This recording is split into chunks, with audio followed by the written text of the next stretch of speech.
Greetings, this is your captain speaking to you from an absolutely glorious evening here in Cambridgeshire.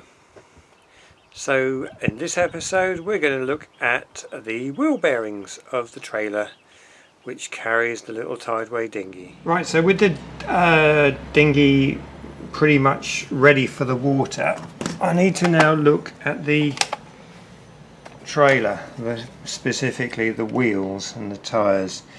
Now I have to apologise for the very poor light conditions in here, working in semi-darkness by torchlight once again. So obviously, as you can see, the tyres are completely perished and the wheels are rusty, so I need to get these off and see what the bearings are like as well. So hopefully those nuts will come undone. Quite surprisingly, the wheel came off easily actually, but you can see in better light here just how perished the tyre is. That's absolutely no good whatsoever. Now I've never seen a 5 stud 8-inch wheel before, so that's a bit of an odd one. Okay, with the hubcap off, see there's something that once resembled grease on there, and yeah, this is that amount of movement there is in the bearing. So next stop, see if we can get that off. Bit of a struggle to get the split pen out, but the castellated nut came straight off and the whole bearing hub assembly slid off the shaft. And the shaft, I'm really pleased to see, is fine. It's not rusted, not pitted, a few very minor dings, but that's all good, which is brilliant news. And also brilliant news, it is a conventional, where are we? A conventional 1-inch shaft, so I can buy a whole new bearing set, hub, wheel and tyre for both sides off the shelf, and that should all go straight on. Hopefully the other side is as good as this, can't see any reason why it shouldn't be, so I'm really pleased about that. Like I say, I think I was quite lucky to get this boat home from the other side of Cambridge, but easily repairable. So it's going to be probably the most expensive part of this boat. I've had a look on eBay, you can get the complete kits for about £90, but it's a complete no-brainer really. Having spent all this time doing the boat up, get a bearing collapse at 50 miles an hour on the A14, that's the end of it. So I shall go and order one. So 2 days later, and I've got a parcel, looks promising. Let's see what's inside it.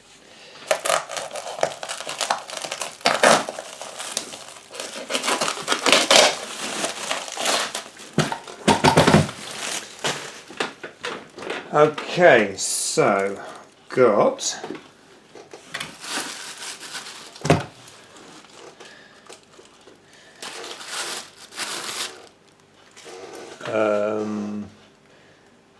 wheel with a hub,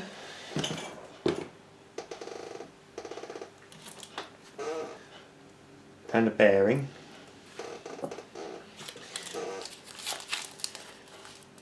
and some hubcaps. Presume these are hubcaps.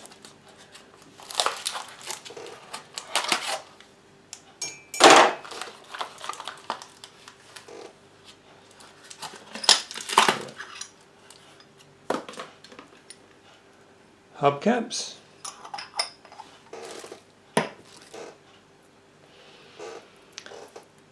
An odd taper bearing.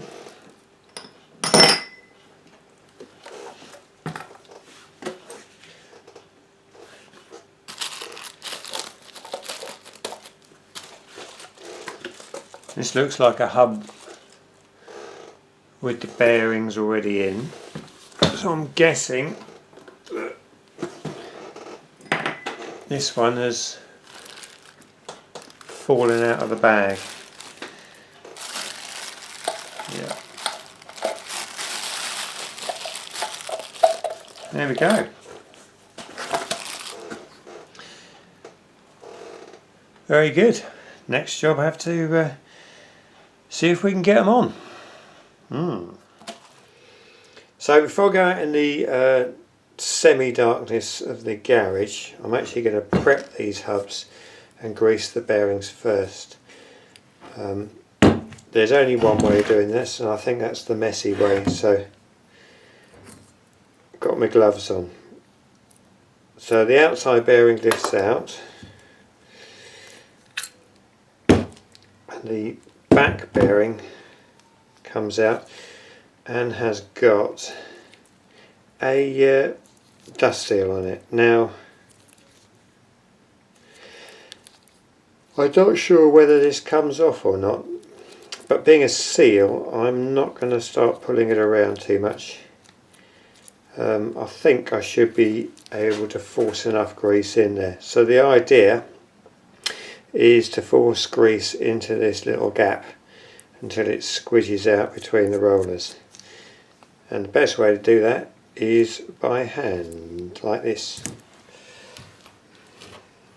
Grease.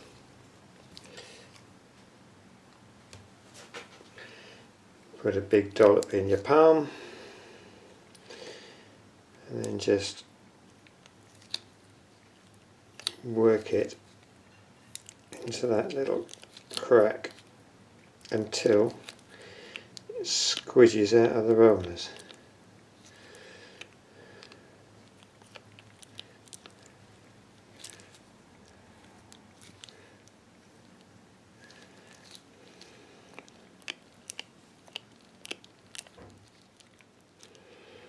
And I'll do the same with the front one.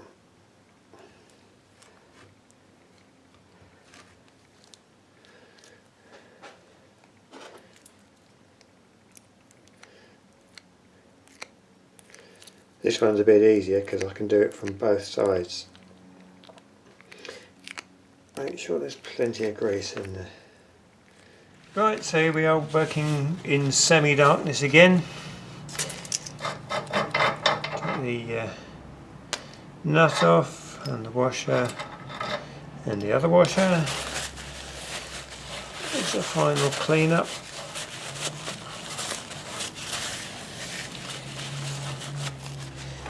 And the new hub should just slide straight on.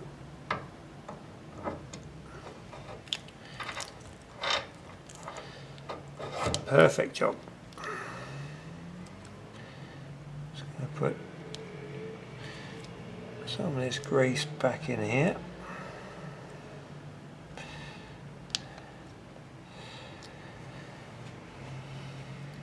Right. So immediately I can see a problem.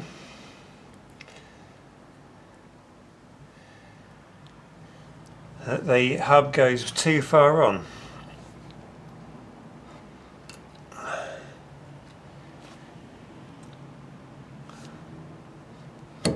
Putting this nut on is not going to it's not going to hold it in place at all.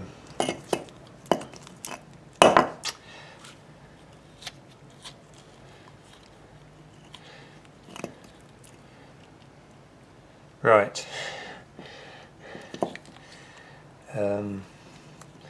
Everything was going so well. Right, so it took a little while for the penny to drop to get a spacer to go on this stub axle. So I looked at spacers online trying to find something, and then looked at washers to try and pack it out, but it was all a bit complicated and I couldn't really find anything. So then the penny finally did drop, and I realised if I took one of the old bearings, cut the outside ring off with a grinder,